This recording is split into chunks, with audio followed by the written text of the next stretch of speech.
Recording studio Patna. चेहरा के तोहर उतरता पानी कौना के साथे काटेलू चानी। चेहरा के तोहर उतरता पानी कौना के साथे काटेलू चानी। तू तो घूमत बारे अटकल रहरे के खेता।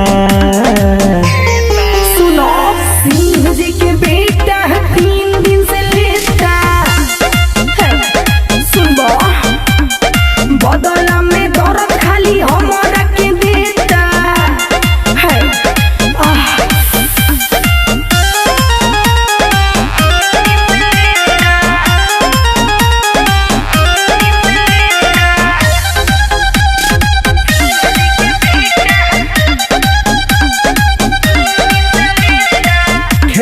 बारे लुका छुपी वाला खेल रे छापी के घूमता रे करुआ तेल रे।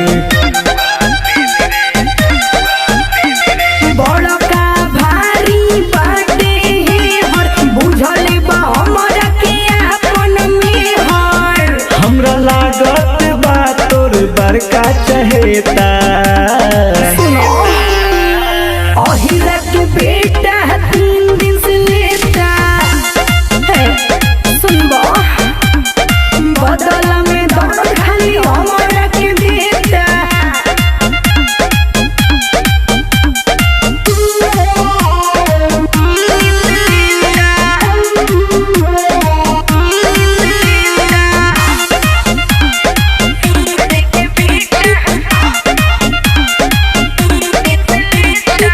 पूछता बानी तोरा से बेरी बेरी रे पति के राज हकी चंदन दिलेर रे।